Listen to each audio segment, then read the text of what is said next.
Welcome to The Straight Hook. I'm your host, Ian Duncan, Li Xing Hui. And today I'm honored to have with me the arahant Daniel Ingram. Daniel is the author of the book Mastering the Core Teachings of the Buddha and a retired physician and epidemiologist who co-founded the Emergent Phenomenology Research Consortium, EPRC, which is aimed at integrating an understanding of the stages of spiritual development and their corresponding inner experiences with the understandings of and practices of science, medicine, and healthcare. Welcome, Daniel. Great to have you. Great to be here. Thank you so much. Yeah. So I'd like to start out with two kind of definitions, perhaps, or one definition and one entrance to the conversation. Tell us what it means to be an arahant. Wow. Okay. So jumping right in, sure. So obviously this is a controversial topic, right? And what it means to be an arhat actually is one of the great questions that split the entirety of Buddhism into Hinayana, Mahayana, Vajrayana in some ways. And these splits about what are the end goals, what is possible, where does this lead to, how does it work, what are its characteristics, what does it do to your emotions? Does it eliminate certain bad emotions, or does it transform them, or does it just show you something of their true nature? These are ancient debates that continue to be very actively discussed thousands of years later and among the traditions and even within the traditions themselves, right? So even within each of these branches, you find different conceptualizations and emphases, right? So obviously, what I'm about to describe should be taken as one person's take and set of criteria in a very long and very, very complicated, sometimes extremely divisive, sometimes very illuminating conversation. So just that qualifier out of the way, Sure. what it means for me and what I mean by the word is I'll do it by way of contrasts. So before, it seemed that there was a true agent that had a sense of will, and not will all the time. As the first time I ever sat down on a cushion, I noticed, wait a second, I don't seem to have control of these thoughts in the way I would like to, right? Right. Or what sensations are arising or what attention is doing. But sometimes there is the sense of control, right? We all have the sense of control can arise as a quality in experience. And then sometimes there's the sense of things just arising naturally or out of our control or despite our wishes, right? So this is the before, and those qualities of experiences still arise, but now they're all just seen as the natural unfolding of the universe. And this isn't a retrofit. This isn't an afterthought. This is as they arise, they naturally are perceived as just the natural unfolding of things all the way through. So there used to be exceptions. These things seem to be me, and these are not me, and these are will, and these are not will, or whatever. Now it's just all naturally unfolding. Um, there used to be a sense of object permanence, true object permanence at the deepest existential level, that this Daniel was still Daniel, the same Daniel that was born, the same Daniel that will die in some sort of way. And it's not that those aren't interesting and useful concepts that can arise as transient functional moments now that it can be super useful. Like, hey, I'll probably still be here in 5 minutes talking to you, hopefully, on this podcast, right? That sense of functional object permanence, and I can make a schedule, and all that. But the actual immediate true existential experience of each of these moments of sensations of, oh, there's a Daniel. Yeah, that's obviously just still a natural immediate transience that knows itself where it is. So that sense of object permanence is changed in a way that didn't eliminate function, but definitely made the experience, by the experience of thoughts and their meanings, but also the experience of thoughts just becoming clear as part of the integrated field of experience and transience and naturalness. That changed something structural at the kind of rope snake level, if that metaphor means anything to you, where initially you see, oh, that's a snake, and your whole body reacts as if it's a snake, and then you see, oh, that's a rope, and the whole thing changes. Like it's a structural change, and now you can't see it as a snake, you see it as a rope now, and you can kind of see why you saw it as a snake. It still kind of looks the same, but Right. it's it's that existential level change. Other things that are different, the sense of where the subject is or the observer, right? The sense of observation, the qualities of observation, of perspective are still there, but they don't imply a true observer. So the now all of the sensations of eyes, or the sensations of directionality of attention, or whatever, or the sensations of the head and face, or whatever that seem to be making up a sense of a subject, are all just where they are doing their natural thing, knowing themselves where they are. in the same way that the hand knows itself where it is, or color, the screen knows itself where it is, or whatever. Everything has that same knowing itself where it is very directly and very straightforwardly. This is not weird. It's actually incredibly straightforward at a very level. So Right. that is also um, true, and true all the time for all qualities of experience. So these are some of the things I mean by arhatship, and people may mean other things. They use different models about what Sure. emotions of whatever. And it's not, this hasn't had emotional um, and psychological implications to it. It very much has, but they don't fit into all the nice, neat little boxes the Theravada would necessarily describe. So, from a certain point of view, using the word arahatship and kind of redefining it according to some of the stuff you see back in the day, like the Bahia of the Bark Sutra, where in the seeing is just the seen, in the hearing is just the heard, in the Mm. thinking is just the thought, in the feeling just the felt, etc. And the cognizing just the cognized, not a separate doer, knower, controller, beer that is a stable, continuous entity. So you can find references to this in the text, but it does clearly contradict some of the ideals of the Arhat as they come down in some strains of the Theravada. So if Sure. that is that helpful or interesting? Yeah. I don't know No. if that was too long an And answer. from my perspective,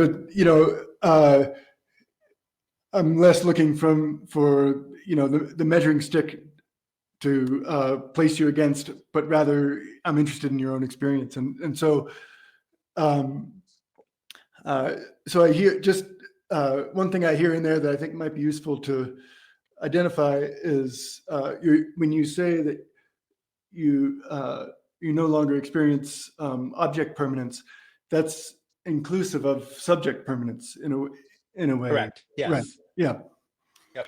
And there's no sense of permanence of anything. And it's funny, it used to be there was the sense that there were some of these transient sensations that could maybe grasp or hold or fix or freeze other sensations.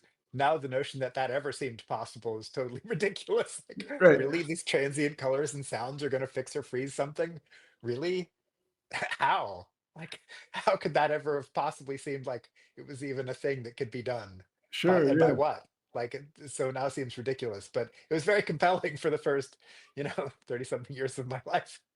Um, So in the either in meditation or in your moment to moment outside of meditation, um, do you experience a kind of coming into being and dissolution, or is it, I've heard you talk about it in terms of frame rates and it's simply this and then this, or is there kind of a transition?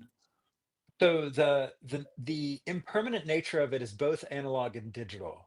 Okay. Analog meaning there is flow, Yeah. right? There are not hard edges, but digital in that if you're really paying attention and not just sort of glossing over the details, the space and everything in it, all the colors and textures of flowing aware space or whatever you want to call it, Yeah. um, is both digitally and analogically transient, if that makes sense. Although most of the time it's worth ignoring that, because having like there's a way to sort of there's also a phase problem that was solved, like a phase problem with a sense of the I've heard you oscillation talk of the about that. this I'd and the love that. to hear more about that. Yeah, that's Yeah, interesting. like the phase problem was solved, but that doesn't mean you can't still kind of ignore the transients if you're like trying to drive. Because like stroboscopic reality when trying to drive or trying to have a conversation with something, it can get a little jarring. And Yeah. so that ordinary sense of reality not being like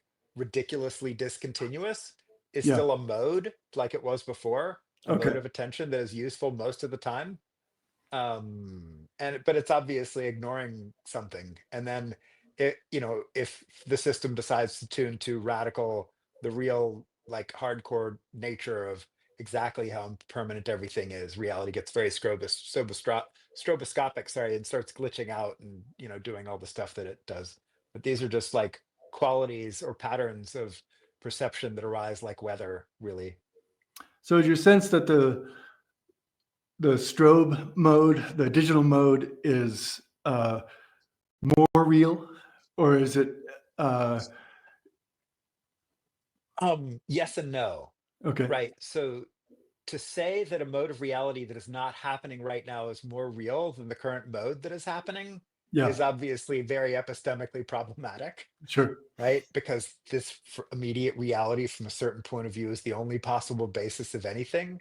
And the thought of a more stroboscopic reality when I'm in the less stroboscopic one is just another little transient thing. On Yeah. the other hand, um, it is also true equally that when in the more radically stroboscopic mode, it does seem more accurate, if more jarring and somewhat a little less functional. Like, does that make sense? Yeah. Yeah. So, like, but that's also just a quality that's arising at that time. And Is the okay, analog a an and the overlay, digital an does imposition? the analog is always true. Okay. So the analog is always true, but it's a degree to which one sees the digital that is the difference. So that there's always the flowing nature of it, but noticing that the flow glitches between every little moment, maybe 20 to 40 times a second or something like that, is not something that most of the time is that useful, though can be quite transformative. Like it can be important to perceive that, but you don't have to live there. Does So, that but make is the sense? analog a kind of smoothing, a creative mind imposition between the two digital? It kind of feels like it. It Yeah. feels a little bit like this is it's like skipping over the surface of the waves or something on a surfboard or on a boat. You're Yeah. not, and that's okay. And that's Yeah. fine. Both are fine. Just different. Uh, in an earlier stage of life, I was a painter, and I have a kind of first principle orientation, and kind of how could I would always end up stuck in this kind of how can I make this mark? How can I make this statement? Right. Uh, and I ended up thinking about sort of relevant to this, I think, the connection between these 2 points, a mark, as a kind of bridge fiction. It's like uh, we're going to behave as if this is true for now, because without that, we are simply in stasis and paralysis. Or it's kind Uh, of like, to use a graphics analogy, like let's say you've taken a painting and then you've made reproductions of it. You mhm. painted it in acrylic or oil or something, which is perfectly analog, Yeah, right? But then you've made reproductions that are, say, are printed at the 300 DPI, dots per inch level or something. yeah, They look pretty good unless you look really closely with the microscope, and then you see that it's actually made out of little patterns of dots of right, different colors, right? right. And so, or the same way a pointillist painting, like, it's cool that when you go up to a pointillist painting and actually see all the little points that they were able to do that, Yeah, like, it's cool technically, but most people are then going to step back and really appreciate the painting not at the pointillist level, because yeah. the scene, the people on the lawn, the river, the umbrellas or whatever is more interesting. And by the way, it's cool that they did it through this trick of pointillism, And so, right? and And so there's also a the truth there, digital right? the digital nature of experience is kind of the same way. Yeah, and also that's kind of what, in their close examination of perception, that's kind of what they were getting at in a way, in an Yeah, interesting way. Um, exactly. um, so, uh, so let's propositionally say that so that the digital is sort of more fundamental, more base, more real. Um, It's more real at a certain resolution and tuning of mind, okay, right? yeah, If because you're not you're wanting to privilege one experience over the other. Is in the that same way that, like, a CD, like CD quality sound, right? yeah, Like 44.1, like the average human cannot hear that what they perceive as an analog thing is actually made out of little digital things. And the fact that the speaker can't move actually digitally, it can't, it's going to move in an analog way, right? Is right, going to take what was a digital sound and make it analog by the right, nature of the way mechanics works, right? right, So, but it is also interesting and true that you can create CD quality sound by sampling at 44.1 hertz using bits and bytes, which are all totally digital. that is technically interesting. So for certain very technical applications and for certain aspects of really getting to know how the system works and what it is, going to that high res level is, at least I as a technical meditator found that valuable sometimes. Yeah. So so without privileging it, then in the digital model, um, what's between the 2 points? What's in the space between Well, that's frames? one of these great questions. And you could say that, right? So if you look at the Taoist literature, the Tao that gives birth to all things and to which all things return. So you could call it that, right? So this is where it gets, you have to be slightly careful in your ontological something of what you're doing, right? Because it does appear that everything arises from it, because there's whatever that non-sensate thing is, and then there's sensation, right? And then there's the sensations appear to disappear into it. And even experientially, if you follow a sensation down all the way with that level of clarity of mind, something we call conformity knowledge in the Theravada, is a very technical thing, you will drop into the thing, you will disappear with it.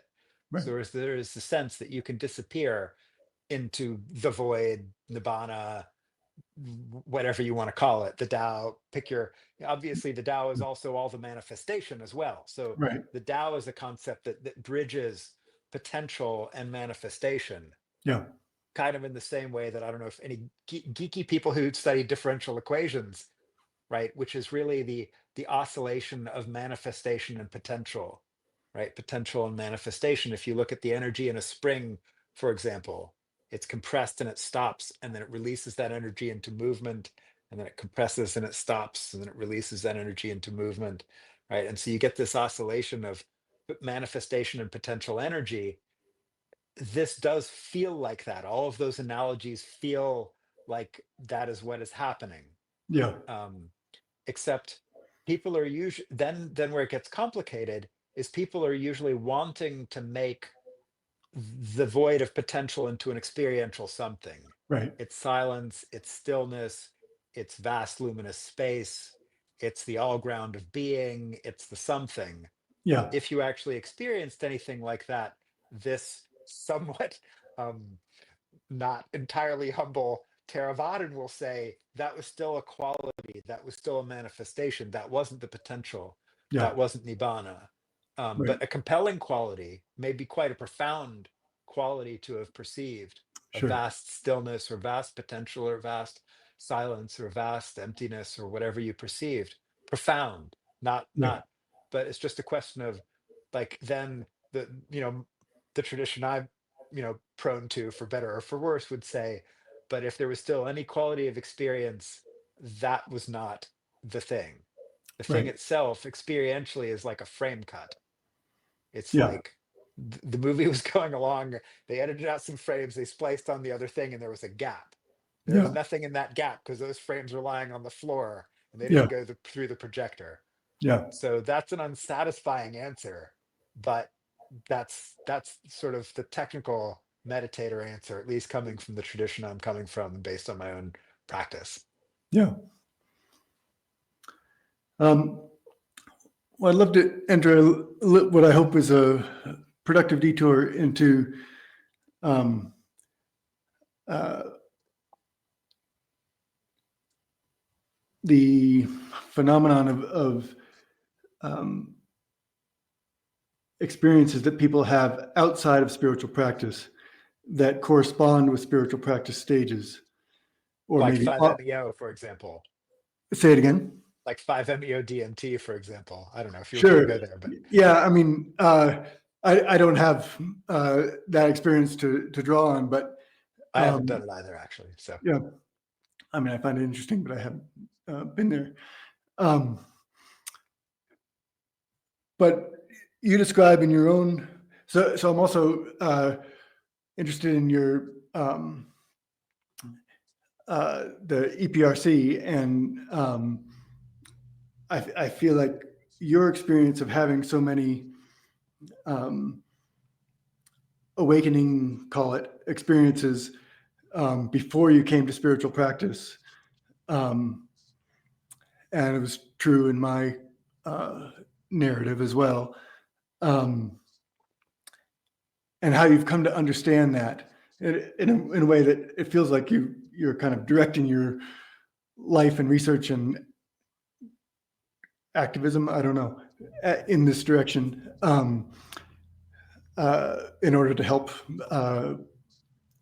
more people based on this gap in understanding, bridge this gap in understanding. So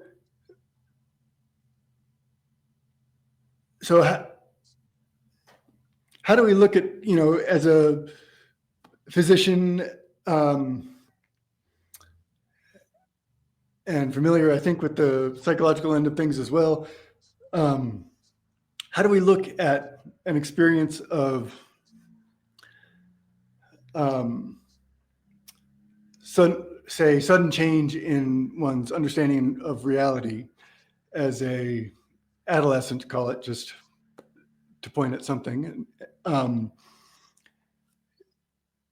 and know, how do we articulate an understanding of that is both inclusive of a kind of general adult development maturing. You're probably familiar with Robert Kegan's work and Yeah. those stages, and then how does that relate to the kinds of consciousness understanding that we're talking about a minute ago? It's pretty diffuse. I don't know if you can land on something in there. Well, these are all excellent questions, and I agree. That's a big part of the question, right? So yes, um, that big question is a critical part of what the EPRC is doing and hopes to do through a lot of different lenses. And then that raises a lot of questions. Cultural, right? How do you do something kind of semi rough clinical perennialism is what we call it. It's not Yeah, full perennialism, like this is exactly that. This from that tradition is that. Like we're not going there. It's been tried for like 60 something, 100 sure. something years, depending on. I don't think it worked all that well. I think it was kind of there's some odd marriages and some things crammed into boxes they didn't really fit well in, and Yeah, just annoyed a lot of people who were traditionalists as well as muggles. And anyway, right. so going for something of a loose or rough clinical perennialism with enough linguistic neutrality and sophistication to scale to a lot of cultures is kind of the essence of the EPRC project. Uh, Specifically, you mentioned developmental scales and traditional stages of awakening in science.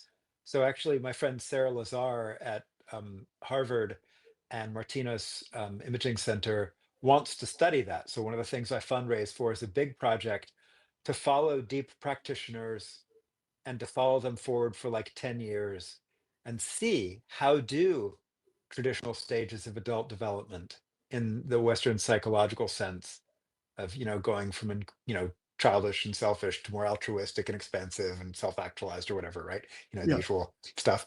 right, And how do those line up with things like the 10 ox herding pictures of Zen or the maps of the Theravada or right. whatever maps Taoism would put forward? Like, and how do any of those correlate with neuroscience? Can you measure actual fMRI structural changes, functional changes in the brain and perception when responding to stimuli or emotions or whatever? And we've never actually studied that, so we kind of have some ideas, but we don't actually know. So that's one of the projects I'm raising. Anybody out there got somewhere between 800,000 and 7 million bucks, like for the best end of the study? Please please open your hearts and your wallets, brethren, and give to these worthy scientists who really want to help answer these critical questions that we're all asking and we Yeah, all it's a want to know. humanity scale. Exactly, it Yeah, is. And so, those are some of the projects I try to find resources to help support because I think they're very, very valuable and really appreciate the people who are working on those. But it's still very much works in progress. It's adding on the new epistemic layer of neuroimaging and the relatively new ideas of, adult psychological development onto 2,500 plus, year old models. And I think that's a fascinating convergence. But we don't have great answers yet. We all have our favorite theories, but they're just that. sure. Um, Well, maybe in this context, we can zoom in a little bit on, I don't remember the exact details of your experience, but there were experiences in which you ended up in front of a doctor, I think. And, but as did I, and there are these instances of things that appear to be something like bipolar or something like a schizophrenic episode that, if properly understood in certain contexts, and then the question to me is always, is it in a way all contexts? Is it, and in your literature you are careful to distinguish the two, but It can get I quite wonder, fuzzy. I think there can be a lot of overlap, actually. yeah. Um, So So blessedly, I was never in front of a psychiatrist or a okay, psychologist or whatever telling anybody about this stuff. As a kid, yeah, when a lot of these weird energetic things were happening to me and my consciousness was exploding and I was traveling out of body and having yeah, weird energetic whatever other stuff happening, I had the good sense to keep my mouth shut and not tell my Harvard, Yale, Harvard trained pediatrician father, who now admits he would have done something really stupid and harmful and is glad I had the sense to keep my mouth shut. sure, And he now, is very supportive of the work that I do, and luckily I ended up very, very functional. So these things did not end up ruining my life, but plenty of people, right, they can profoundly derail their lives and yet still have some deep spiritual or mystical, energetic, whatever components to them that might be of real value. And I've gotten to talk to a whole lot of people who crashed into the healthcare system and it went really badly.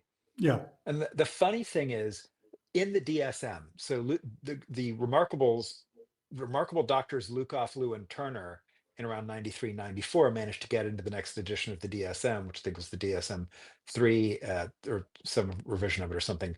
Or I can't exactly remember around then. And they basically got in what I call the spiritual exemption criteria.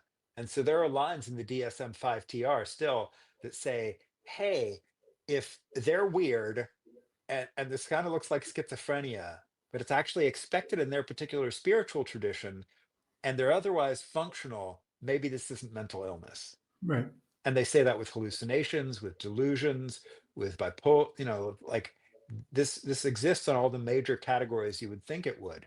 yeah, And yet then no one ever provided the phone book of what is expected in the major traditions, much less provide an exemption for what happens when this happens to you and it just happens that the experience you had is not considered normal in your particular tradition, but might be in plenty of others, sure, right? So I was, current when these things happened to me, I was in a Protestant Christian tradition, which doesn't generally talk about out of body travel or right, kundalini eruptions or whatever you might want to call it, or pick your yeah, favorite label for, you know, though there is the term exploding head syndrome in medicine. It's not often known by a lot of physicians. You can find it is a uh, diagnosis, uh, uh, interestingly enough. yeah, And speaking of the Chinese, so the Chinese are interesting. They've actually added chi sickness to their CCMD3, which is basically their near equivalent of the DSM-5 TR. But unfortunately, they did it for sort of a weird political reason to demonize the Falun Gong, or however you say right, it. right, I yeah, probably mispronounced that. no, But so like, yeah, to try to make them look bad. But weirdly enough, I actually consider that progress, that they're actually incorporating the fact that chi or energetics or lung or prana or whatever you want to call it, the spirit can go badly wrong and do some really weird stuff sometimes, as the Taoists are good at pointing out and dealing with, I think a lot yeah, better than some of the other traditions. So anyway, these are my thoughts on that. yeah, yeah, And I've often talked to a lot of people who, at the end of it, even having talked to tons of people about spiritual experiences, I've come to the conclusion that maybe both things are going on. Yeah, maybe they have sort of what I would consider garden variety bipolar, sure, without insights, without energy stuff, without a whatever. And then sometimes also, like on retreat or whatever, they get into insight territory, energetic territory, whatever spiritual, mystical, magical, whatever territory you want to call it. And by the way, it's got some ordinary bipolar overlay on top of it, sure, or I might come to the conclusion, however spiritual and profound their interactions with the aliens and the entities and the visions and the messages and the archetypal stuff is, it's wrecking their friggin' life. And so they still right, need some help, right? And right, so both can be true simultaneously. yeah, um and figuring out those nuances really does take decades of learning and talking to people, and it's still art, it's still judgment call, Yeah. right? Anyway, I don't know if and figuring out how to train clinicians to do that, I think it's going to take a lot of time, Yeah. and how to take advantage of the spiritual, mystical, magical, energetic, insightful awakening opportunities, while recognizing that occasionally meds are really useful for promoting good outcomes and saving lives and not Yeah. having people destroy stuff and Yeah. that kind of thing. But it would be great if they also knew the energetics of the grounding techniques, of the Sure. energetic techniques, of the redirection techniques, of the reframing techniques, of the mystical, magical, archetypal, all the technologies of perception and shifting, modes of consciousness and all of that that is available and has been for thousands of years. Oh my God, mental health would be so much better if they could even incorporate 10% of the good stuff of that. Yeah. That would be huge. Yeah. What are your Uh, thoughts? I've been well, talking a while. yeah, no, I mean, I wonder, what that is uh, that makes a bipolar quality experience, um, what that difference is that makes it instead a spiritual awakening or progressing And experience. also a spiritual awakening, like it might Right, be an and, right. right? Yeah, yeah, for sure. Um, and then, yeah, along the lines of the energetics, I mean, in my own narrative, retrospectively, without uh, really feeling like I have the capacity for all that much rigor in the memory category, but I would say that I probably went through a full cycle of awakening of a certain quality before spiritual practice, and then within the context of spiritual practice, for the first 3, 4, 5 years, I was doing 6 to 8 hours of practice a day, Oh, cool. and much of that energetic. And whether that was causal in terms of the next cycle and progression, or whether the energetic work stabilized and gave a vessel for a kind of safe vessel and stable vessel for this cycle to simply happen, I'm not sure. Um, but it's an interesting question. And Yeah, I personally am pretty far towards the side of a lot of the people who I see who ran into trouble.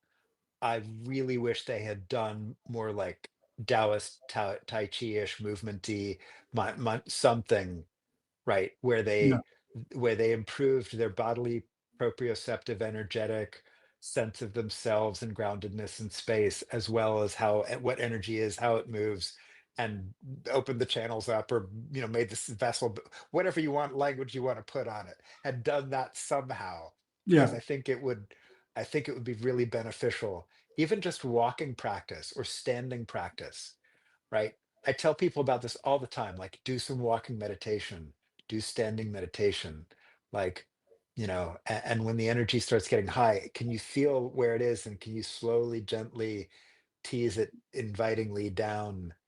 Can you do stuff like that? Like, yeah, those are so incredibly helpful. And the people who don't know them clearly do worse when trouble starts. yeah, So I am pretty far towards the side of thinking those kinds of things are a good idea, and thinking that they are. A lot of people just go straight to sitting and straight to intense investigation or concentration, and they haven't done that.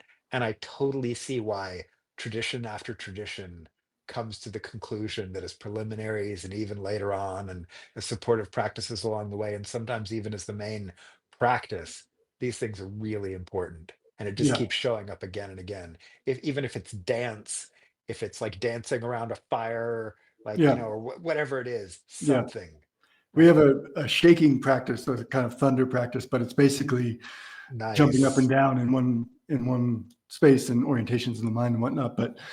Um, Cool. but that is like, it works basically. But I think it's interesting that, or I would make the case that the same kind of orientation required in the mind, this kind of open, allowing, but holding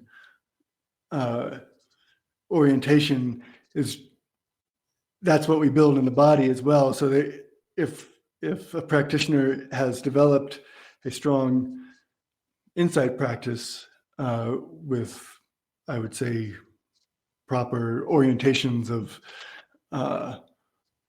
mind and adeptness and responsibility and openness, they may only need to know that having that same orientation to being upright in the body, being open, allows that same natural processing and progressing to simply occur and move toward equilibrium and harmony. And so I would say often, if someone goes straight to sitting, I would wager, you have a lot more data to work with, but I would wager that that it's simply that, I just need to apply that same orientation to my body, or perhaps my heart, my emotional body. And these things could, the winds can move, and the cold and warm fronts can equalize naturally. Nice. Yeah. Cold and warm fronts. I like that. Good. One of the orientations in the map that maybe I'll go so far as to pull it up here. The map Yeah, please. that I have worked with. I'm fascinated by maps, as you probably know. So this is the Neijing 2 diagram of the inner realm. And I wish I could read all the little bits of text in it. I yeah, can't see it on my screen. I'll zoom in too. This is my translation. Cool. This is just the colophon, right? But one of the interesting, it also speaks more directly, whereas the poetry can be pretty opaque.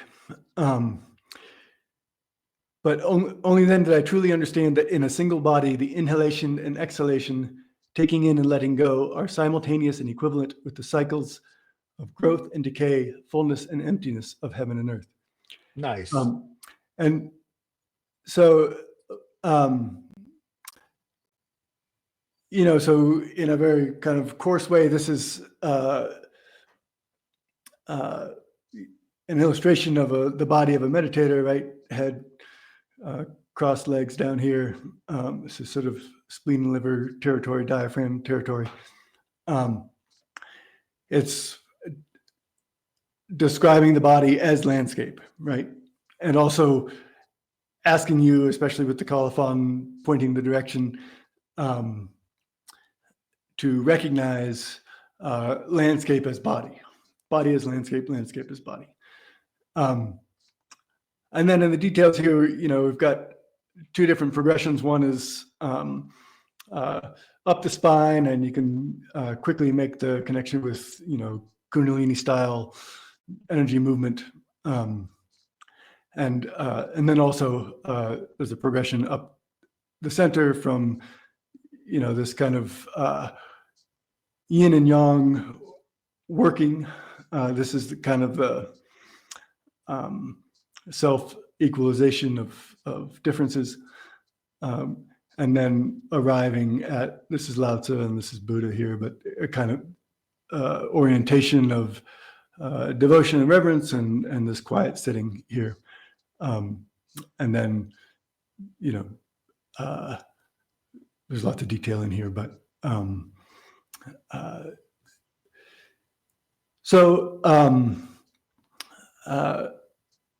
I guess what led me here a minute ago was the kind of the weather system analogy, which of course fits into the landscape analogy. But there's a way in which the Taoist orientation of, moving toward oneness and the recognition of, as we began the conversation with, the absence of self. Lao Tzu says, without self, there's no calamity. Um, um, so I also found it interesting that this has a similar.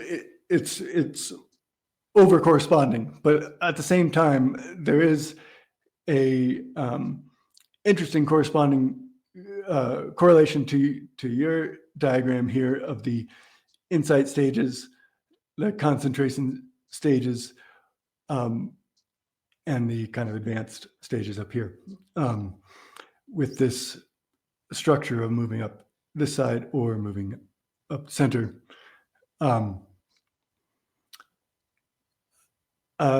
I don't have a Which direct. also is not much of a surprise, A, because people continue to rediscover this as truths within themselves, and B, these traditions did cross-pollinate a lot Right. over Yeah. the millennia, right? And so, Yeah. like, there's a lot of people talking to each other and studying both and having conversations and debating and practicing and exploring, right? So yeah, of course. Yeah. Nice. It's Yeah. good, but it's yeah, I appreciate the sort of more colorful medical metaphorical maps. Mine is dry and, and sterile in comparison. So Well, I it's a mean, beautiful thing you've created there. they have a different orientation. I mean, so yeah, I also want to kind of get into some details here. I wonder what our pathway in uh, might be. Wonder. I think that it would be accurate to say that um, the Taoist model. Another way to describe the model is um, as one of reversing the course. This is from top to bottom as a diagram of boundlessness um, to the details of the manifest world, a progression of coming into being, but in fact simultaneous and constant. Um, and the progression of the practice is to move from bottom to the top. So to move from the details of the manifest to um, merging with the one. And uh, in the language, in the alchemical language, we say, in the initial stages, we transform the Jing, which is like the material world, into the Qi, which is like the less material world. It's kind of in between the material and immaterial. And then we transform the Qi into spirit being immaterial, the spirit to emptiness, and the emptiness to Tao. And so that strikes me as, you know, corresponding pretty well to the progression of concentration. Yeah, I mean, just I couldn't help but as you put these things on the screen in the same way when you were describing that progression, I couldn't help but think about how it correlated with this map, which comes out of the Theravada, right?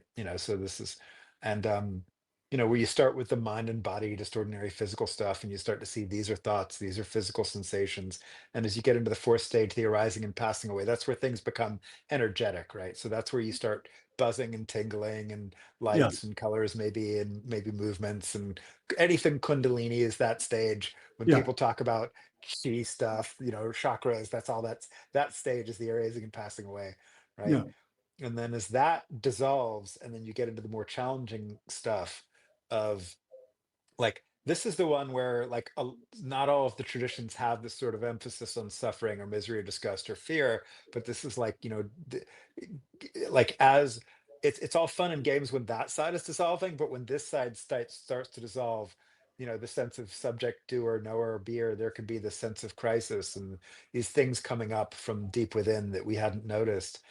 And then as we shift out to equanimity, the 10th stage, right? after we get out of the crisis stage of reobservation, that is very open flowing. It really, like, if you're doing movement practices in it, it really feels like you're a Dallas.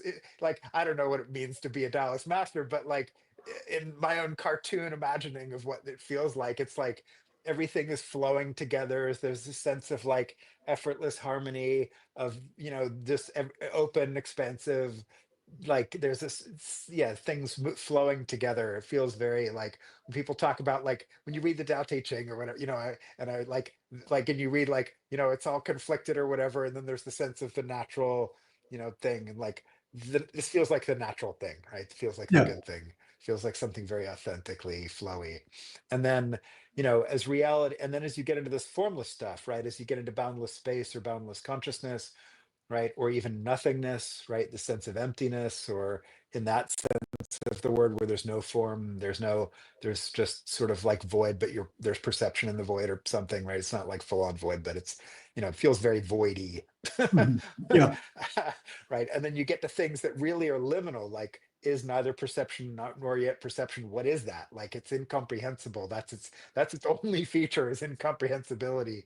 um, Yeah. and then even out past that, when things truly disappear and then reappear and reset in a different brain configuration, where now a whole layer of mind is mastered, is a funny way to put it, like, but I'll just say mastered for this. It's now like the cycles move through easily, there's no resistance, there's the sense of like this is just all unfolding however it is, like it's and then eventually, if you go through enough of those kinds of cycles, then the whole thing seems in tune, right? Everything's is singing the song together. It's Yeah. like everything is in phase. Everything is at once present and empty. It's immediate yet utterly ephemeral. It's causal yet mysterious. It has all the sort of paradoxical qualities through everything, and that does, it's hard, manifestation and and potential all seem just like naturally dancing together or whatever. It feels, it's hard not to when I read the Dallas stuff, to think, okay, yeah, that and Right. sort of lump it into the same kind of category of, oh yeah, right. Yeah. Again, not being to be too needlessly perennialist, but No, I mean, that's the experience of it, right? That this understanding has when it gets to the word concept state in an individual mind or in a collective tradition mind of tradition, um, it uses the words it has, at yeah, its fingertips in that context, and sure. and yet presumably I operate from the assumption that the source reality, there's only one, you know. Um, so one of the frameworks we use, which I find helpful, is um, that in the beginning stages, the practitioner is the host, and the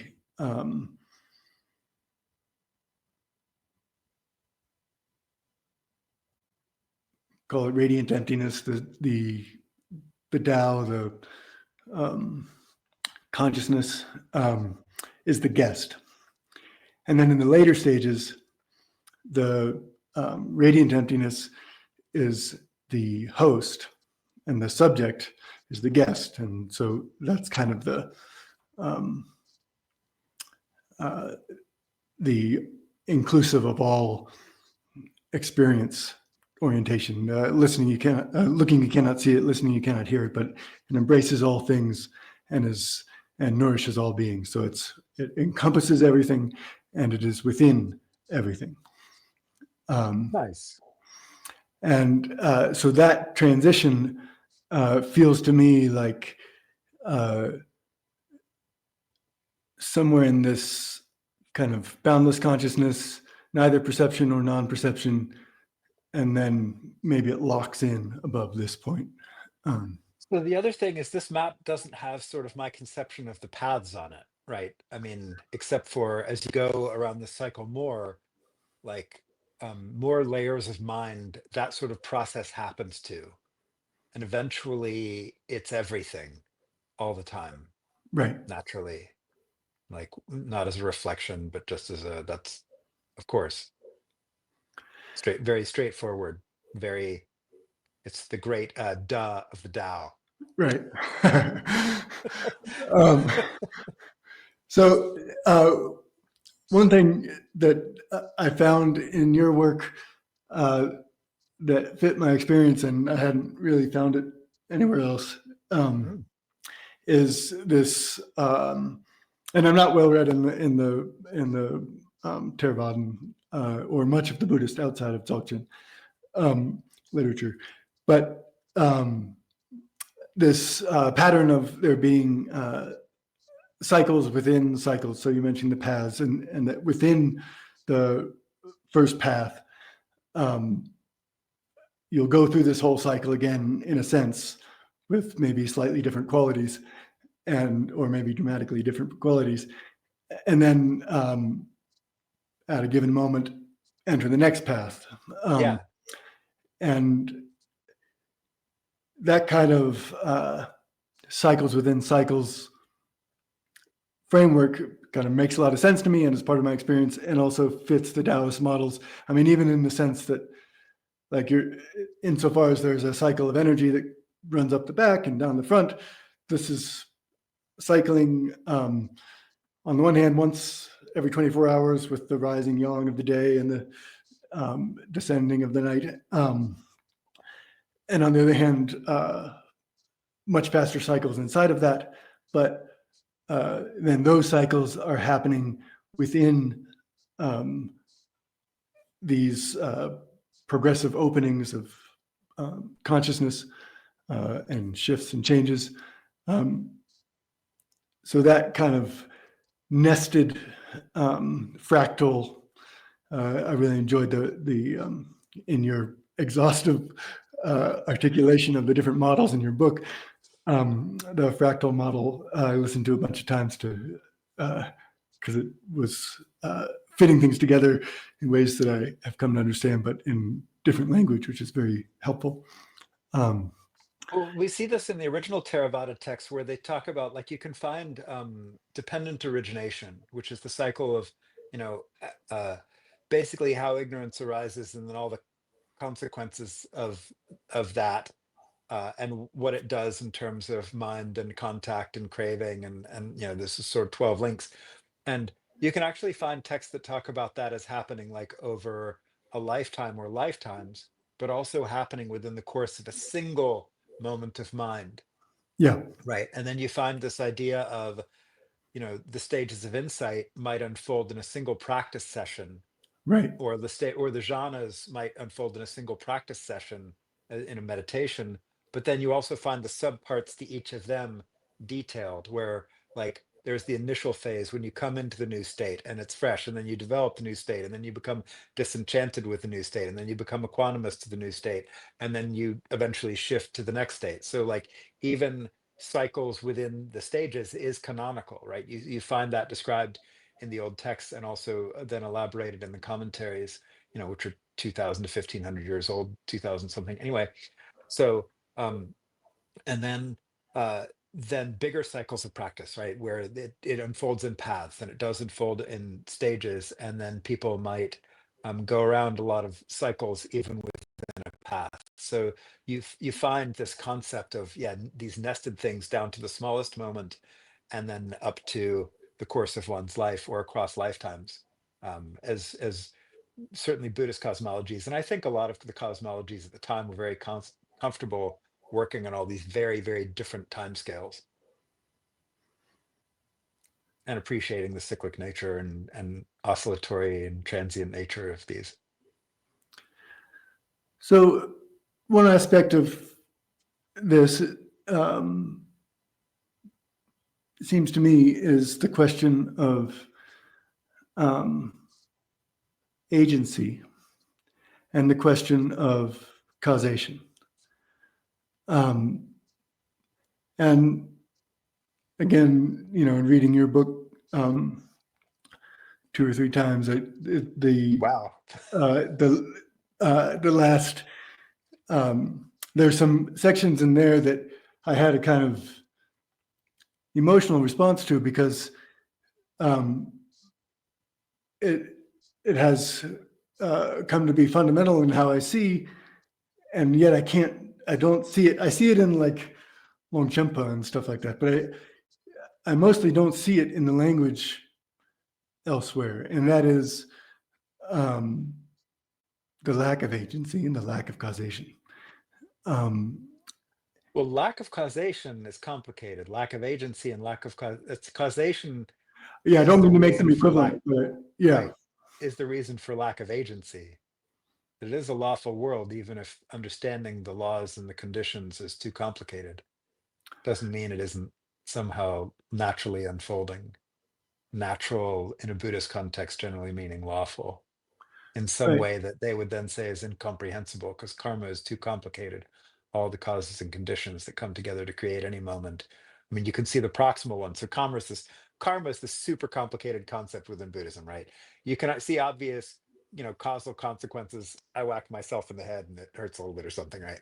And then hopefully eventually you stop doing that from learning. But there are all the kinds of other consequences that might have led to that sort of thing, that are incomprehensibly vast and intricate. So, But but that fixed, doesn't mean that right? fixed is a funny thing. So causality obviously can become superdeterminism, right? It's the natural Yeah. extension of it. And the Buddha clearly appreciates a kind of a hard causality, right? There can be little question, if you do this, you will be reborn as a that. If because they did this, they will go here and this is happening. This now is happening because of that karmic consequence in the past. So there is this sense of causal unfolding, and that this is all the natural unfolding of the universe, always, all the Mhm. way through. So, well, I'm not quite sure that Buddhism, there's a text that goes to absolute perfect superdeterminism and pre-causality of every single thing. It certainly gets quite close in a lot of places to saying that, at least my reading of it.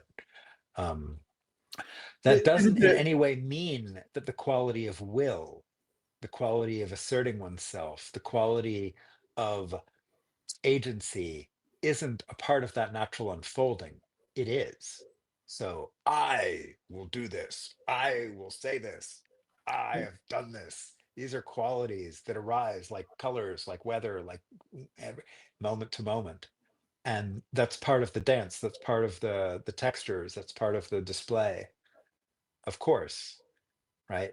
But having experienced reality both ways, where there was the sense of a true agent, and now there are the qualities of agency that sometimes arise, but there's no sense of a true agent.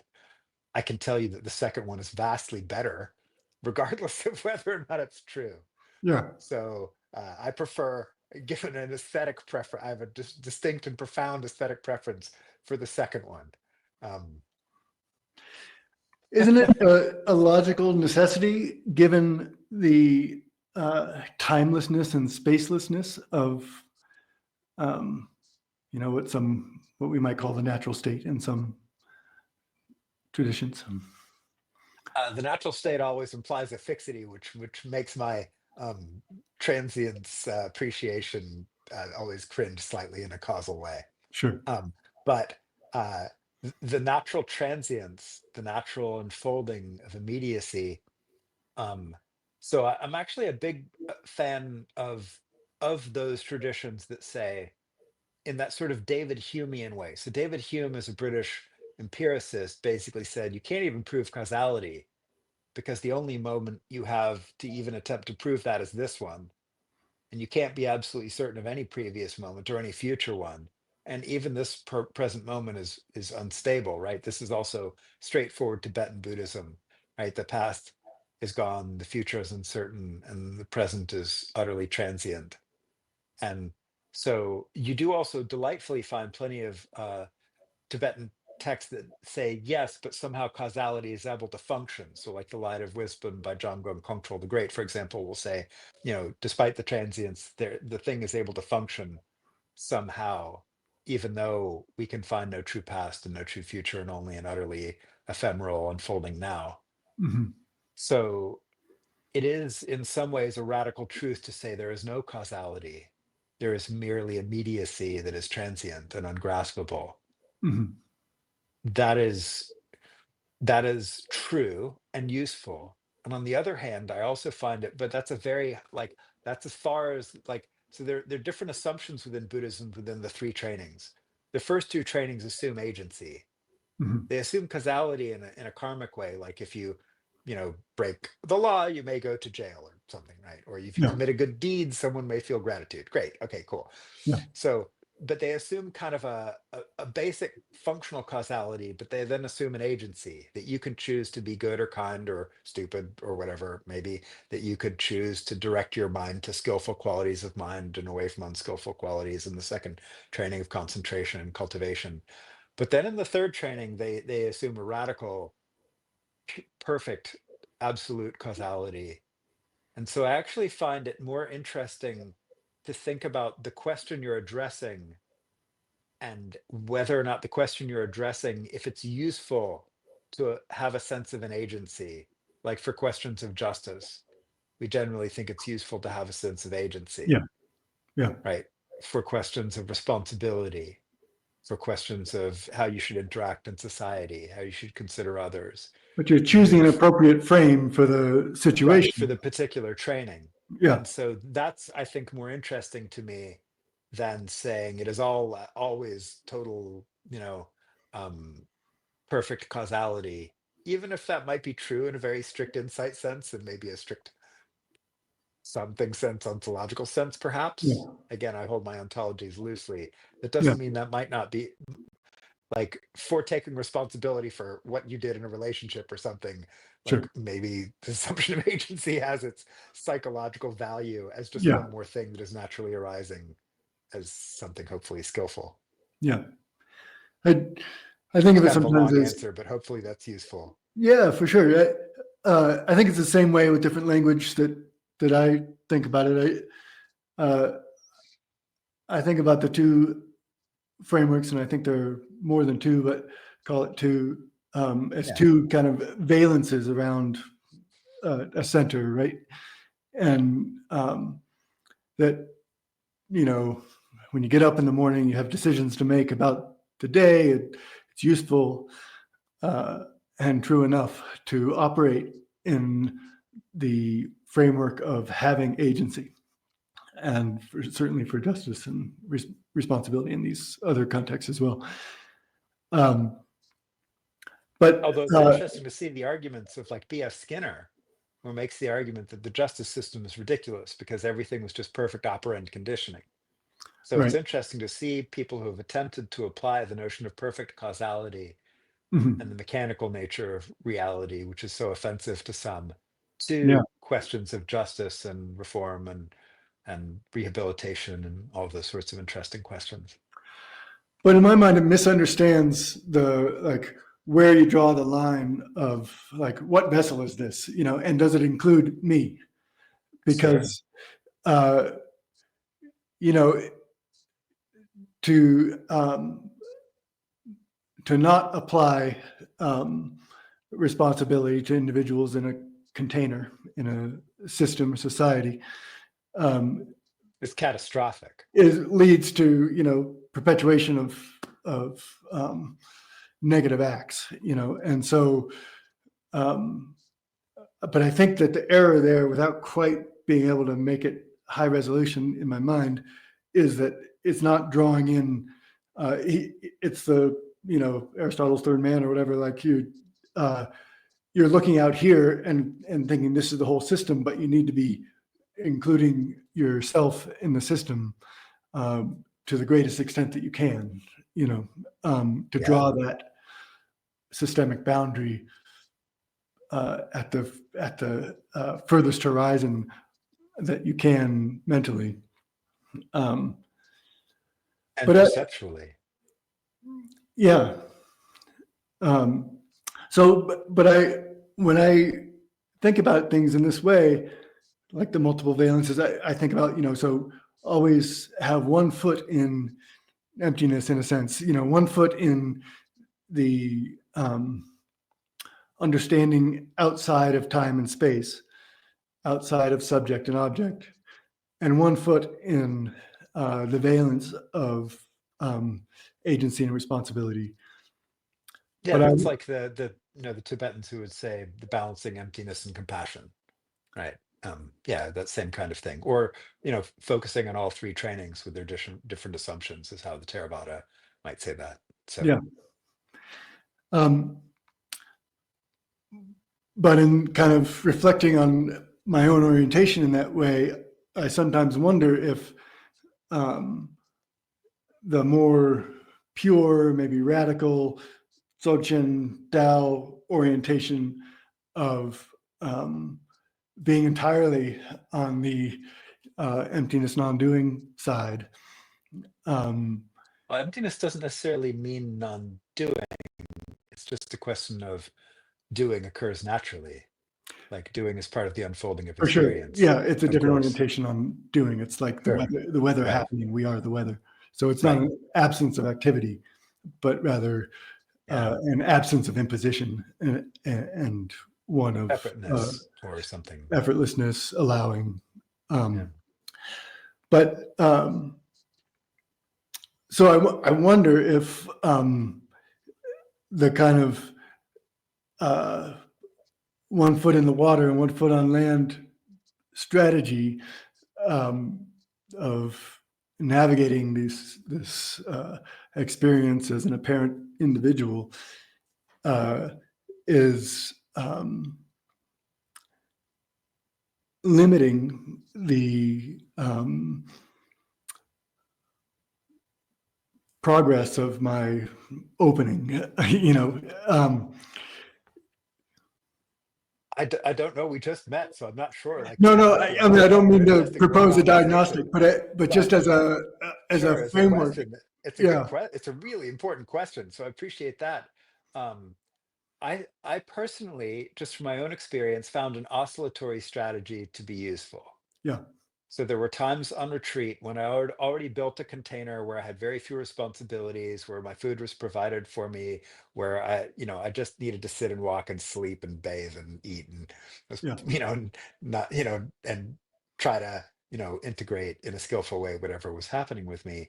And that container sort of being taken care of, I found it very useful on retreat to go very, very far into the pure causality side, to see the intention stream as before that happens before actions is just totally yeah, arising causally, to see the yeah, mental impressions that happen as a coarse echo of all experience to just be totally rising naturally, to be any image of myself as an agent, to be just more transience occurring now, to yeah, see space and time created on the fly, to see all sensations of time or cause, all of those things just arising as transient little wisps of the immediate flowing ungraspability, and to do that super intensely all day long.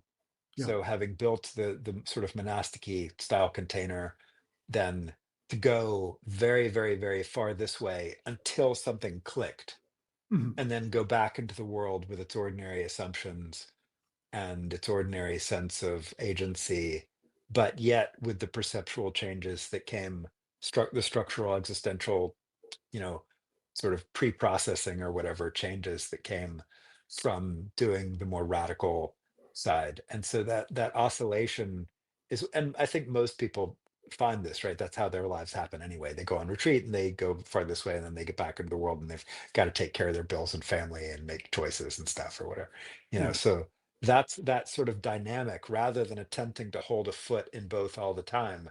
Mm. I found the flow between them more interesting. And but so would you say that your current state is a lack of oscillation, that it is constant in both? Well, constant is funny in that I still go on retreats where reality becomes much more dissolvey and much Yeah, more like these kinds of things, but and then sometimes I'm making choices in the real world. But now The difference is the same insight applies to all of them in that rope snake kind of way. Like once you've seen it truly, Yeah. like you can't go back if you've seen it well enough and perceived it clearly enough, and you go, oh, so like even in the sense of the what appears to be an oscillation between these two, the fundamental understanding is the same for all of it, that it's just unfolding immediacy, Yeah. like naturally, and it knows itself as that, non-reflexively, just directly, in the same way that the colors of your screen know themselves as the colors that they are. That Yeah. applies all the way through everything that's Yeah. happening. Um, Something in your language there reminded me, one of the simple and profound uh, articulations that you use in one of your videos on Vimeo is um, that the sensation is the knowledge of itself. Yeah, very directly, very Yeah. simply. Yeah. The colors of your screen are the colors on your screen. The sensations of your head are the sensations of your head. The sensations of thoughts are just where they are. Like imagine a three-dimensional screen where any pixel, or voxel is the, the word for a volumetric pixel. Mm. Any voxel can do anything, any quality, any texture, anything, and they all just know themselves where they are. Yeah. Like it'd be weird if like the red pixels on your screen were pretending to perceive or control the black pixels on your screen because they're Right. different colors. Like, Right. and like that would be weird, right? But it's the same when like the intention stream, which is just these qualities of intention, like you believe they're actually, like you controlling stuff when it's Yeah. actually just naturally unfolding. And you Yeah. can perceive that. You can learn to just see that very straightforwardly. Not, Yeah. it's nothing particularly special, just requires fine tuning the awareness and noticing those particular straightforward qualities that again everybody noticed the first time they ever sat down on the cushion, right? The first time anyone ever attempted to contemplate these questions, how many sensations arose that were really in your control, and even the quality of control versus not control. Did you really have control Right. of when the quality of control versus not control was arising? Yeah. Really? You sure? If Yeah. you did, you would have been the greatest meditator ever to live, but you didn't. Yeah. And nobody else ever did either. So, Right. Yeah. Yeah. So, what is it about this progression uh, that leads to capacities outside our normal understanding, which you often refer to as powers? Um, what what makes what's the what makes that part of the journey? What makes that possible? I don't know. Yeah. Like, so I was actually just talking. There's a group that's doing a fire casino in Germany that I was just talking with, and it's the last day I'll be talking with them. The retreat's towards the end. They're on day 17, and we were talking about some of them are having powersy experiences, right? Energetic stuff and entity stuff and some OBE stuff, out of body experience, and some other things, and the ability to like sometimes they can take the colors that they're seeing with their eyelids closed and craft them into things, and sometimes they can't. Mhm. Sometimes they respond and sometimes they don't. Sometimes there's a sense there, and we all realize if you do this enough that we're sort of glitchy magical beings as humans, Mhm. right? Mhm. Sometimes we can do the thing and sometimes we can't. Sometimes we try to form the energy ball in our hands and see it, and sometimes it's really clear and sometimes it isn't. Sometimes it doesn't seem to happen at all, or as we practice more, yeah, more likely, sure. But it is we do not have access to all of the things that allow us to know when we even have certain abilities or why they fade, or like, and sometimes it's just totally surprising and shocking, and that continues to be my experience. So even though it is true, yes, when I'm on retreat, if I'm focusing on things, they become much more likely, and there is more likely the sense that when intention to do the thing arose. It's also true that there's no clear sense of exactly why. Sometimes it just totally doesn't work or does something else, or who knows what. So I think as humans, we in general have not been given, there may be rare exceptions, um, the wiring or the something that allows us to perceive the whys of it at those sort of deep levels. A lot of it, at least in every magical practitioner I know, still has a lot of sense of grace or mystery or that kind of thing, probabilities more than certainties. Is there a way of Certain looking at things it? make these more likely, but Is there a way of looking at it in the context of the kind of circling around agency and causation, uh, such that we could propose that what's happening is simultaneity equivalence is correlation and not causation, or a kind of alignment and resonance with the unfolding. I mean, clearly everybody who's done this long enough notices that there are times when it really seems like there is an alignment. You can feel it. You are Yeah, in the track, you are in tune. There's a high degree of confidence. And stuff is easy. yeah, But then can you explain then why suddenly that might go away and you don't have that, as everybody who's done this long enough has almost certainly also experienced? What changed? I don't know. yeah, Like, and it wasn't always just that someone, freaked out on the retreat or whatever and that derailed your practice and you weren't all concentrating. Sometimes you're still totally just in the track and all of a sudden you can't do something and something else is arising. There's a new challenge or a new vista or a new something, or just like the abilities fade. Why is it usually around days 15 to 18 on a retreat where if I don't start powering down, I often will just get kicked out and suddenly I don't have all the color control and hyperfractal dimensional, scintillating whatever cool yeah, stuff I can see when I'm doing these visualization retreats. And I might have a day or two where I just got nothing. And then all of a sudden I'm back in the game. What is that? I don't know. So yeah, it is both true that sometimes we really feel like it is predictable that when I go on retreat somewhere around day 10 to 14, I'm likely to have a lot of access. But yeah, again, that access is still glitchy. yeah, So both are kind of true, like yeah, yeah. And it seems like for some people, I think um, from what I've read in your narrative in your book, that uh, some powers or things like powers were true before practice as well, like yeah. I know people precognition who or could do yeah, interesting stuff since they were kids and they could just yeah, do it and naturally. it's constant and or Yeah, they just have access. They can just do yeah, this thing, or they're very likely to be able to do something. yeah, Right? They can see whatever or feel whatever or and manipulate whatever or yeah, whatever it is the interesting thing they can do. There are natives, there are naturals, and why yeah, that's true sometimes also is usually mysterious. It is true that these things sometimes run in families. yeah, So like it's not uncommon for like, oh, my mom could do this too, or something I've heard people say, like right, or like, yeah, okay. yeah.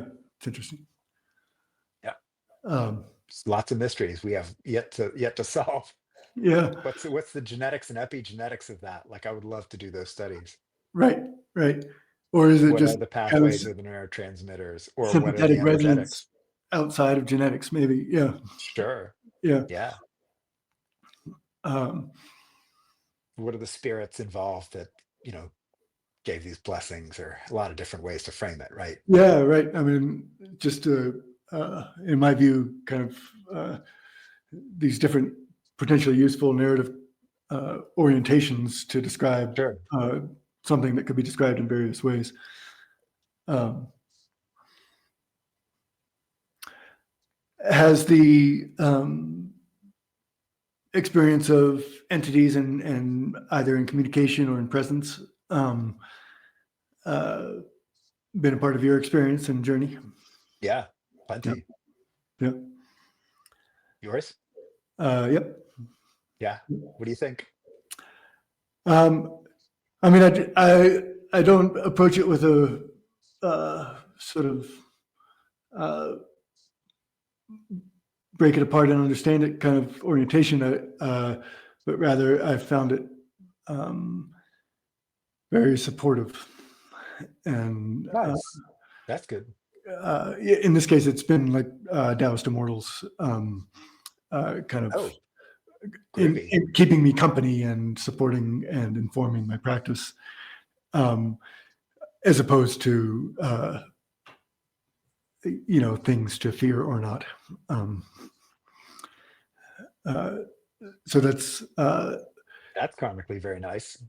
Yeah, it's it's very supportive, and in the initial stages after uh, a particularly dramatic awakening, I wouldn't know quite where to put it on your map. Could have just been in a rising and passing away, or could have been uh, further along. Um, there was a distinct lack of the ability, or maybe the presence of uh, a human interlocutor, and that presence um, was supportive for sure.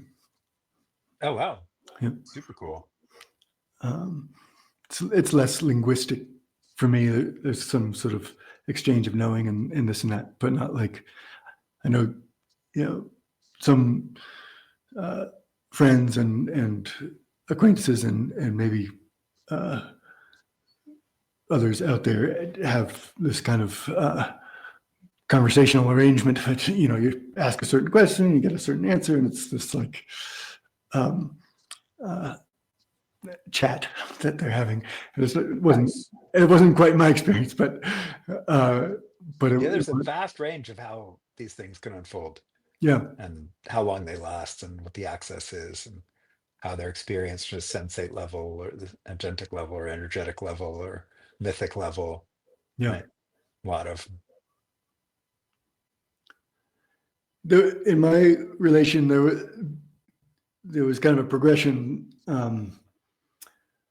from kind of initial uh, recognition of presence to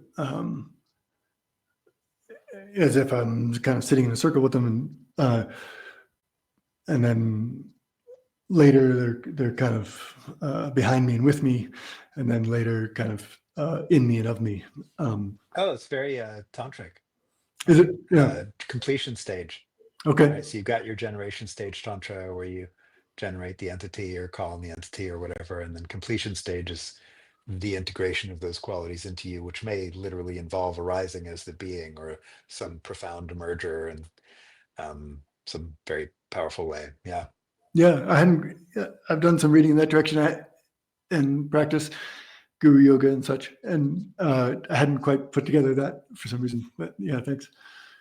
Cool. Um, Yeah, and so again, a lot of these descriptions of like where the practices came from people describing what naturally unfolded in their own practices and then formalizing that for others. right. Yeah. Yeah. So, and discovered again and again. Yeah. What's been your experience, if you want to share? But entities? Yeah. Oh God, where do I begin? Well, like, first of all, my dream life has been extremely rich since I was a young kid. And so my first real sense of entities was in dreams. And then that started to sort of cross over when like there was this sort of witch riding on a horse that blasted me with this brilliant white ray out of her wand, and my consciousness exploded and I had my first massive energetic opening, and at that point I was awake and flying in sparks all over my bedroom was my perception snapped back together and all buzzing. And so that was the first time that the dream entities really sort of crossed into the waking life insight territory, whatever, something. And then where do we go from there? um I've had everything where like I was reading this book of tantric things and this sort of wrathful female tantric deity, like something happened with the page in that like magical book kind of way, like, and then like for 6 months I was dealing with this sense of like the this sort of koan of how do you deal with a wrathful female fanged clawed destructor collie like Yeah. thing, so that was it. That was at Gaia House in 1999 and the half year or so thereafter, as well as like the fire goddess at one time on a retreat screaming at me in a very powerful, I could hear it like I'm hearing you, become the king of fire. I've mentioned that before. Or like this one retreat where there was all these little kind of like insect like kind of like they seemed like low level astral nasties or like slightly demonic parasitic things that just kept Yeah. showing up for meta. And like I just sent them a lot of meta and more of them came because they seemed to like it. And then they all eventually kind of went away. Like sort of not very well formed visually, not very intense, not very high level interaction, but like, and then other things like, whereas I think I've mentioned this one where I came home one night from working in the ER, and there, I was not expecting anything magical. I wasn't on retreat. And I walked up to my bedroom up in the attic, which is this, windowless room where I could sleep during the day, um, because I worked a lot of night shifts. And there are like 70%, formed on my bed was this sort of rainbow Garuda thing in this fantastical garment, like laying on my bed. And I was just too tired to even deal with it. I just kind of laid right into its space and went to sleep, which was Yeah. probably very sort of disrespectful, but I just didn't have the bandwidth to deal with an entity in my bed that day. Yeah. Like, or another one in that same room, I was doing some magical meditative practices, and all of a sudden there was this sense of like this vast opening to the side of me, and this huge kind of like, think standard like mountain troll out of like Harry Potter, like, big sort of gray kind of bulbous looking thing, but like gigantic, like on a, like, I got the sense the thing was absolutely enormous, just kind of trudging by me, didn't even pay attention to me. But the sense of like awe, it was the first time I really understood when you're reading the Bible and they're talking about the sense of like trembling awe when you see an angel.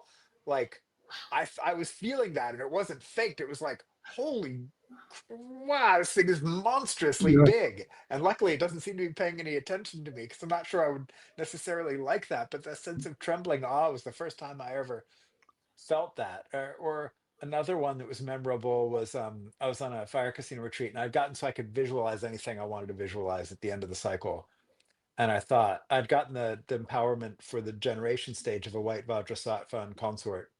And I thought, well, it'd be cool to do completion stage. I wonder if I can do it. Now my concentration is really strong. I'm powered up on this visualization retreat. And sure enough, there was a White Vajrasattva and consort, perfectly formed and seemed living and intelligent and with the right qualities. And there's a sense of their eyes and the awareness connecting and the collapse in and the, disappearing and reappearing of experience, and the sense of that being very profound. Or when I was writing my book, I was writing MCTB two, and editing and adding on, and I had been listening to this medicine Buddha mantra. Is this, you can find it on YouTube? It's like 3.5 hour medicine Buddha mantra. It's quite pretty, and I've been listening to it for a few hours, I guess, and all of a sudden I looked down at my hands and I had this blue overlay of this being that was just totally overlaid with me. I was just working in my office, you know. So my veils are a little bit, so so it's a lot of different little entity. Those are some of the highlights. I mean, there have been lots of others. There've been, Sure. spirits out in the forest, and the, I don't know. Anyway, I could go on, but those are some of the big interesting ones. There's a lot of different ways that entities have manifested, or sometimes I've just heard like a voice, like telling me something, and then it Mhm. was gone without even introduction of what it was or who it was. Yeah. Just a message. Oh, okay, cool. Yeah. Beautiful. Um, I don't know. And Was that? What are your thoughts? yeah, I mean, well, one thing, I'm kind of rambling at this point, but there's a no, bunch of these. I enjoy. One thing it makes me think of is when I was spending time with my teacher, who's passed now, but the abbot of the Dragon Gate Caves Temple, kind of west of Xi'an a bit. Um, uh, and he would tell stories, and the stories were populated with immortals and magical happenings in this very um, kind of mundane, uh, it's just what happened kind of way, and uh, that normalization of these apparently different, but maybe not so kinds of experiences, I think is useful for Yeah, people generally and for spiritual practitioners um, to kind of uh, accept an experience that they might have and or simply gradually open to the possibility of that experience and therefore have the opportunity to encounter it. Um, yeah, I agree. Yeah, normalization, I think, is 50% of the game. Yeah, yeah, and the kind of the role of a teacher, I find, or maybe in my just case fellow anyway, adventurers on the path, right? Yeah, yeah, Yeah, exactly. And saying, you're not crazy. This happens. It's real. Kind of thing. It's a lot of it's a lot of what I do as a teacher. Um, is a little uh, left field, but I'm curious if you have ever had a experience of the traditional nightmare. Do you know? Meaning like a hag attack, or where we have paralysis and the feeling of a creepy being on your chest. Yeah, That one, yes. When I was a teenager, yeah, super creepy, yeah, super creepy. Yeah, sleep paralysis with a sense of a sinister presence. yeah. Um, I had it in my late teens too. It's an awful experience. yeah. um, well, I would love to just keep talking, but I feel like this particular uh, It's been conversation. fun. Yes, it's been Uh, great. Yeah, it would be. Where are you? Where are you located? I'm in New Mexico, outside of Taos. Oh, cool. I love Taos. Yeah, it's beautiful here. We love it. We've been here. Uh, I don't know, is it almost 4 years or something? And we're in San Cristobal, which is north of town a bit, and Oh yeah, up against the mountains. You know San Cristobal? cool. Um, yeah, there's some hikes here. You may have been if you didn't have any other reason to be here, but yeah, it's a magical place. Big sky, big mountain. Oh Um, yeah, it definitely. When they say the land of enchantment, they're not making it up. It's yeah, very true. yeah. Um, Excellent. well, good. Thanks so This much. is really fun. Thank Yeah, you for a fun conversation. And yeah, I hope this has been useful to whoever is listening to it. And if not, hold it lightly, like all things, um, yeah, wonderful. or Well, let it go. I'll end the stream and then we can sign off before.